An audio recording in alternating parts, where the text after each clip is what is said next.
Une assemblée plénière, c'est toujours un moment important puisque nous nous retrouvons entre évêques et cela nous permet de nous retrouver, d'échanger ensemble, de nous fortifier, d'avancer ensemble dans des questions que nous portons, des questions de responsabilité, d'accompagnement de nos communautés ecclésiales.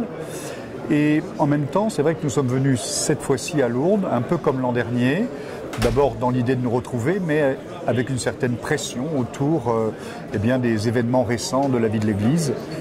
Et donc il était important, nous avions prévu au début de cette séquence de l'Assemblée plénière, nous aurions un temps spirituel, et on m'avait demandé d'assurer ce temps spirituel.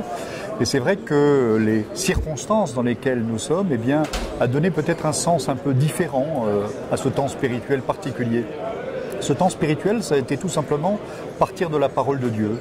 Se rappeler que quand on vit des moments compliqués, lorsqu'il y a de la turbulence, lorsqu'il y a des vents contraires, lorsqu'il y a de la désolation, comme on dit spirituellement, l'important c'est d'abord de tenir sa place. Il faut tenir sa place, sa responsabilité, son devoir d'État.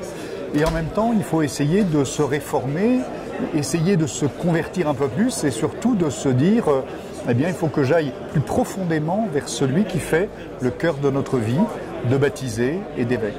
Et donc j'ai proposé à mes frères évêques un temps de méditation de la parole à partir du premier appel des disciples dans l'Évangile selon saint Jean, cet appel où Jésus rencontre deux disciples qui ont été préparés par Jean le Baptiste, qui vont se mettre à la suite de Jésus. Et Jésus va leur poser cette question essentielle, que cherchez-vous ? Et j'ai pu partager à mes confrères évêques, dans ce moment difficile, compliqué, à porter notre mission épiscopale, finalement, qu'est-ce que nous cherchons ? Est-ce que nous cherchons un certain confort de vie ? Est-ce que nous cherchons une certaine facilité dans la vie ecclésiale ? Ou est-ce que, à la suite de Jésus, qui a vécu lui-même des moments difficiles, compliqués, est-ce que nous consentons aussi à nous laisser purifier, transformer, à nous laisser ajuster à l'Évangile ? Et vous le savez peut-être que lorsque les disciples vont dire à Jésus « Où demeures-tu ?», Jésus va leur dire alors « Venez et voyez ».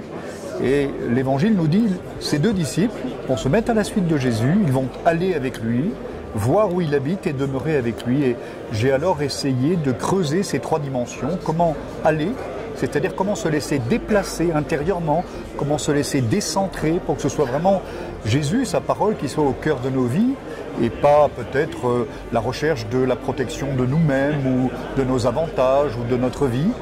Comment voir avec les yeux du Christ sur ce qui se passe en ce moment, avec un regard de foi, et puis comment demeurer avec lui, c'est-à-dire nous appuyer sur lui, écouter sa parole, nous nourrir de sa parole pour qu'il éclaire le chemin compliqué dans lequel nous sommes, mais qu'il nous donne force et courage au service du peuple qui nous est confié.